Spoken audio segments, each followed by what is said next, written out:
O Realidade em Pauta já está de volta e hoje nós estamos falando sobre os malefícios do consumo do álcool. Grande parte da população não vê o alcoolismo como uma doença e isso é um grande engano.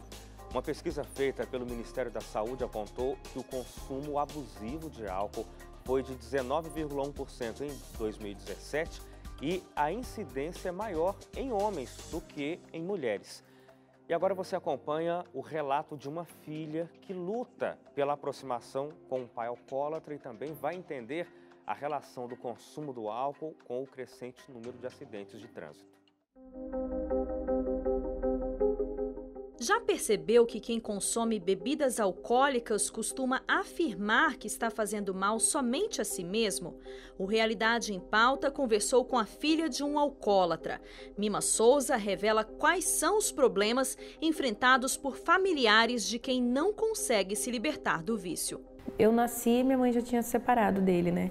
Só que sempre foi uma pessoa ausente. Quando eu estava com ele, quando eu ia para casa dele, sempre via. Ele sempre me levava pro bar também. Ah, vou comprar um docinho aqui para você, fica aí brincando. E continuava a beber, sabe? Tipo, não tem uma pausa assim, não. Agora é minha família e agora são meus filhos e agora é a bebida. Não tem. É a bebida em primeiro lugar. Eu acho que isso mata qualquer vício mata, né, as famílias. Só que bebida é uma coisa assim, é triste de ver. Só que a figura do pai ali é muito importante, foi uma das coisas que eu mais sinto falta hoje em dia, sabe, de ter tido essa oportunidade de ter um pai, falar a palavra pai mesmo, sabe, até hoje. A grande realidade é assim, a pessoa tem que entender que ela precisa de ajuda. Não tem como ajudar uma pessoa se ela não quer ajuda. A partir do momento que ela começa a entender que ela precisa de ajuda, ela começa a entender, né, que do jeito que ela estava tentando viver, não está dando certo. A história do José Maria foi um pouco diferente da realidade do pai da Mima. Depois de mais de 30 anos de alcoolismo, ele entendeu que precisava de ajuda quando perdeu tudo o que tinha, inclusive o casamento. De tanto a minha família falar, você precisa de uma ajuda, você precisa se internar, né? Aí foi onde eu conheci a casa aqui, Nossa Senhora de Guadalupe, eu me internei, né? Aí é que eu vim saber, sabe, que o alcoolismo é uma doença, né? Até então eu não sabia que isso era uma doença, né? Pra mim, nesses 30 e poucos anos de alcoolismo, pra mim tava normal. Você vai perdendo as coisas, você entendeu? E você nem se percebe, entendeu? E a família avisa, fala, pô, você tá perdendo as coisas, você não tá enxergando, você não tá vendo que você tá acabando com tudo. E pra mim, eu não me enxergava, pra mim tava normal, pra mim tava tudo acontecendo como se fosse no dia a dia, sabe? Aí depois que eu me internei é que eu fui ver, né, nos primeiros 3 meses, né, que você vai ficando limpo, é que você vai se enxergando, né? Eu falei, puxa vida, quanta coisa que eu fiz e eu não me enxergava, né? E foi nessa clínica localizada em Suzano, interior de São Paulo, que o José Maria começou a reconstruir a própria história. A internação durou 9 meses, mas ele continua por lá. Como forma de gratidão, cuida da horta. Além de serem consumidos pelas pessoas internadas, os alimentos cuidados pelo José Maria são vendidos para os mercados da região e geram lucros para o sustento do local. Quase 2 anos sem beber, ele conta o que mudou. Eu me sinto feliz, eu me sinto alegre comigo mesmo, porque é uma vida totalmente diferente, você entendeu? Lá no ar nós aprendemos assim, né?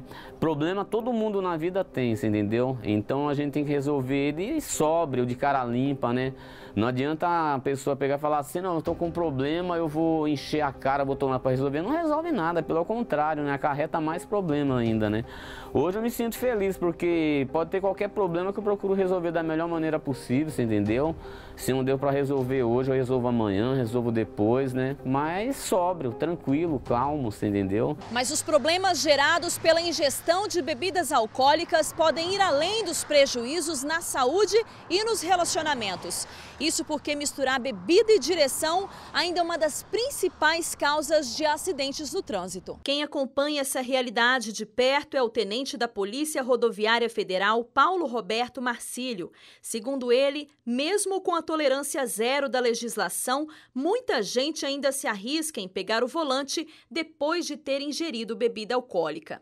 É comum a pessoa não estar mais bem para dirigir, ela está com a condição dela de dirigir afetada, com o tempo de reação dela, até mesmo com a capacidade motora já debilitada pela bebida, mas ela, no consciente dela, ela acha que ela está bem. E enquanto não tem um acidente, ela vai dando sorte, ela vai continuando achando que o que ela está fazendo está certo e que ela não está afetando ninguém. Na verdade, ela está. Não existe nenhuma dose segura que combina álcool e direção. Tá? Algumas pesquisas científicas já mostraram que habilidades necessárias para dirigir já são afetadas em níveis próximos de zero. Então, uma pequena quantidade de álcool é capaz de aumentar o tempo de resposta, diminuir o reflexo da pessoa, alterar percepções visuais. Isso aumenta muito o risco de causar acidente de trânsito. E o que a gente precisa hoje é fazer essa conscientização. As pessoas não se conscientizam de que não é meramente uma questão de não beber para não levar a multa.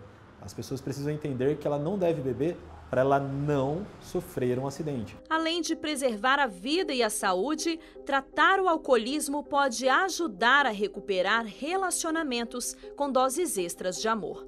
O vício tem que ser tratado com bastante responsabilidade. Assim, acho que é importante ter um tratamento medicamentoso, um tratamento psicoterápico abrangente, multidisciplinar, que envolva o paciente, que envolva a família. É muito importante que a família se coloque na posição de, ou se retire da posição de codependente e que ela ajude nesse processo de tratamento com muita motivação do paciente, com ajuda com relação também ao tratamento medicamentoso. Eventualmente é possível ter internações por um período para que esse paciente fique afastado do consumo de álcool, mas é importante realmente uma abrangência multidisciplinar, com psicólogo, com psiquiatra, com terapeuta ocupacional, enfim, diversos profissionais. Se ele tivesse sóbrio, eu ligasse para ele, ele tivesse sóbrio, eu ia fazer tudo diferente. Ele ia me dar uma oportunidade de entrar na vida dele, mostrar que, independente do que aconteceu no passado, eu ainda gosto dele, quero ajudar ele e faria o meu melhor para reverter a situação, né? Não só julgar, mas também ajudar, né?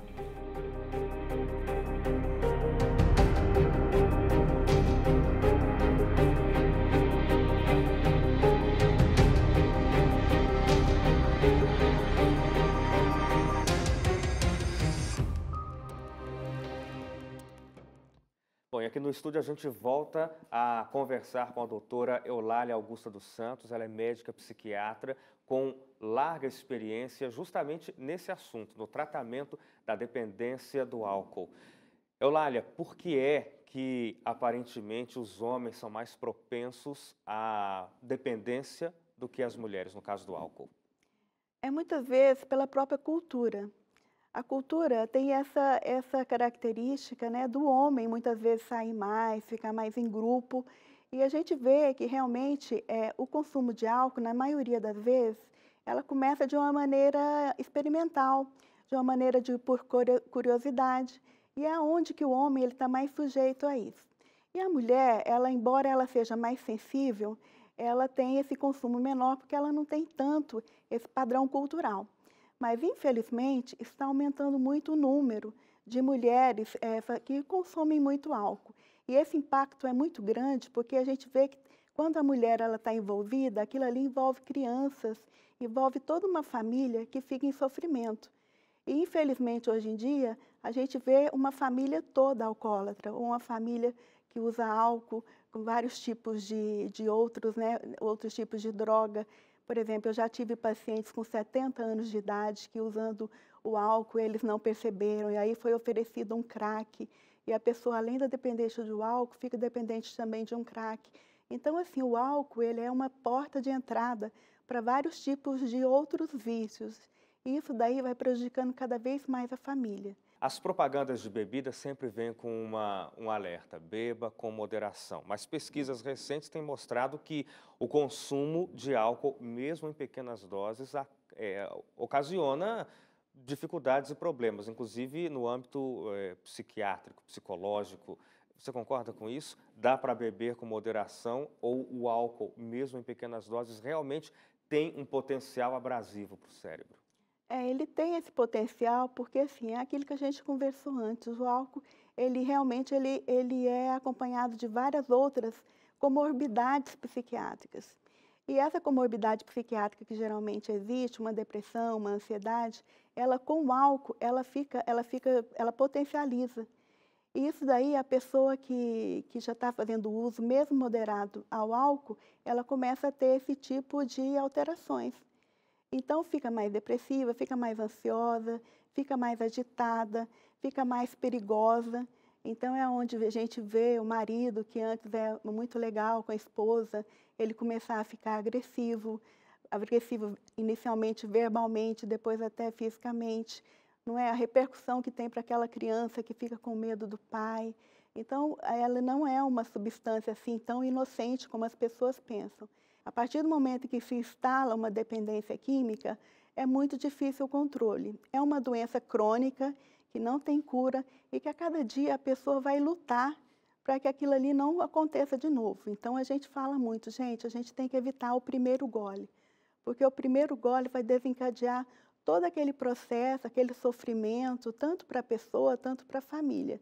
Daí é importante de tentar se evitar o uso experimental que seja do álcool. E como é que faz, Eulália, para quem percebe-se, entende que precisa de ajuda, quem sabe já conversou com a família mostrou, olha, você precisa de ajuda. Essa ajuda vai ser conseguida onde? Para que a cura, você disse, não existe, é crônica, mas que esteja sob controle.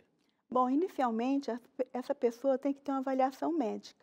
A gente tem, por exemplo... Um médico psiquiatra? A gente tem nas unidades básicas de saúde, a gente tem os médicos generalistas. E são médicos muito bons, que eles têm um treinamento já para começar a atender um paciente que está no síndrome de dependência do álcool, mas uma leve. Porque a partir do momento em que a pessoa vai piorando, vai se afundando mais no quadro psiquiátrico, aí realmente já há necessidade de um atendimento multidisciplinar, onde existe o médico psiquiatra, onde existe o psicólogo, o terapeuta ocupacional. Muitas vezes essa pessoa está num nível de desnutrição, de tanto comprometido, assim, um corpo tão comprometido, que você precisa até de uma fisioterapia, precisa de medicações para tentar reestruturar todo aquele organismo que foi perdendo a sua capacidade de trabalhar, a capacidade de viver em sociedade.